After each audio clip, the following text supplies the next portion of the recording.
This is Liz Bothwell with Waste 360, and this is our first coffee talk. And what it is, it's a bite-sized video Q&A with some of the industry's greatest leaders. And we have one of those with us today. I'm happy to introduce Bryan Staley, President and CEO of EREF.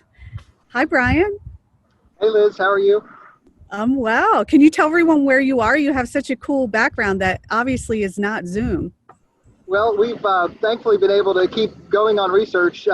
This is a leachate pond behind me. We're doing a project evaluating ammonia volatilization and evaporation of leachate at a landfill in Lower South Carolina. Oh, wow.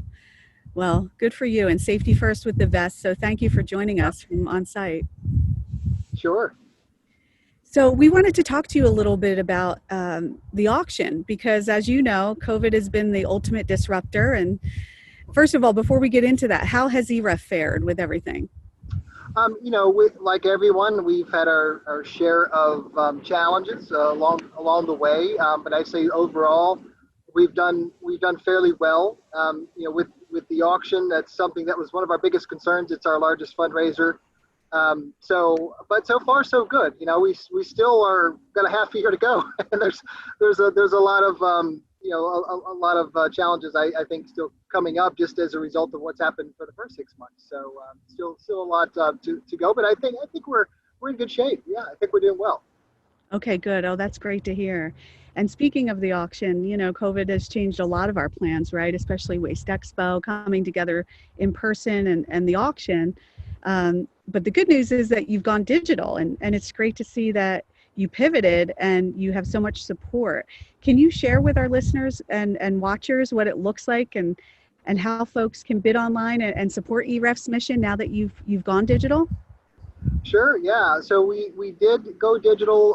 Our longstanding partner in the auction is Ritchie Brothers, the auctioneering company, and they allowed us to use their auctioning website to put our items in our fundraising charitable auction on that website. So due to their generosity, we've been able to pivot fairly well. If without their support, I think it would have been much more challenging to figure out a platform that would work. So we are online, and folks can find us by going to our website and just click on charitable auction, and it'll take you to the links that can get you to the Ritchie Brothers website where the items are that folks can bid. Oh, that's great. And I looked myself, and it looked like you had some great items. And I know that this auction is critical to EREF's programs and your operations. Can you share where the money goes so that folks get an idea just how important it is to you guys?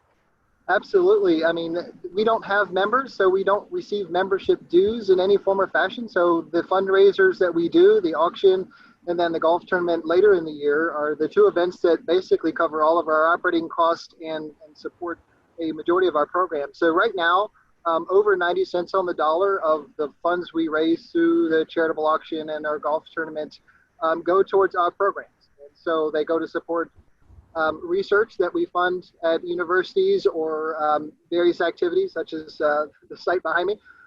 We also support scholarships for students. And we also support data aggregation, which a large portion of that effort is also done by students. So I would say that one of the biggest places that the money goes is to that body of students who are really doing a lot of the heavy lifting as it relates to the research. And in that respect, they are also kind of our up and coming new career-minded folks in the solid waste field. So our hope is that they get the solid waste they get the solid waste interest as part of their experience, and then they would stay in the industry and make a career out of it. That's our hope, and we've been fairly successful being able to do that. Oh, that's great. And I'd love to watch their paths, and you guys have done a good job in that. And it's great to watch these. I mean, they're all so brilliant. Meeting them at Global Waste, and they're very impressive. So, and also to bring that science firmly into the industry has been wonderful to watch in these young professionals. Yeah. And it's so great to see that EREF is garnering such strong support from the industry. And it seems that the auction is still top of mind to everyone, and definitely top of their list of what they want to support, even during this tough year. Are you seeing that? Yes, we are. I mean, I can't say thank you enough to our donors who contribute and donate all manner of items to the auction, and that support is critical. Most of those donors have, most of our donors have donated in the past, and I think they understand that without their support, I mean, we basically evaporate, and so it's very important that that support continue year over year. And, with the majority of those funds going to support the causes, the programs, the students, the research, and so forth, I mean, it's a clear path to what good that money is doing when they support EREF. Absolutely. And I spoke to Scott Doles earlier, and we were talking about how EREF has really made science concrete in the industry. And Ron McCracken had mentioned that previously. And then what Scott had said was what you're saying about the scholarships, that you're really putting the time and energy into the young people. And ultimately, that's the path forward for the industry, right? Absolutely, and the objectivity of the work that the students do, that our researchers do at the university, and that we do internally, to me, it's all about making sure that we have the objective and credible information available to folks, especially today. People can find information on the internet, with in seconds, right? And the question then becomes, is it accurate or is it not accurate? And we strive to make sure that the information is credible, that people, when they look at it, can look at it and say, all right, this information is as accurate as the science is right now on a particular topic. And so in that respect, we try to cut through the pseudoscience and cut through the misinformation that might be out there so that folks can find a reliable source. And I think we've been very successful in doing that. And so in partnering with federal agencies like the EPA and private firms and state agencies as well, I think the credibility that they see in EREF, I think, allows for us to ensure that the information that they're getting is usable as well, not just industry, but also the policymakers as well, which creates a nice synergy there between industry and the policymakers. Absolutely, and it hadn't been done before, so you guys have really paved the way and continue to take it to the next level. So we applaud you for that. Thank you. And so, what's next for EREF? I mean, what do you want your lasting impact to be on the industry? And then what do you see past COVID? It seems that when I think that there's an issue that we have funded research to try to address and flesh out the particulars on a particular topic, a new issue arises. And so I think, I believe EREF is the source for credible information. As we continue to build the body of research, we continue to build data as well. That is a key focus moving forward, is not just supporting the science, but getting the data that also works with the science hand in hand, and being able to share that with the researchers, share that with the industry.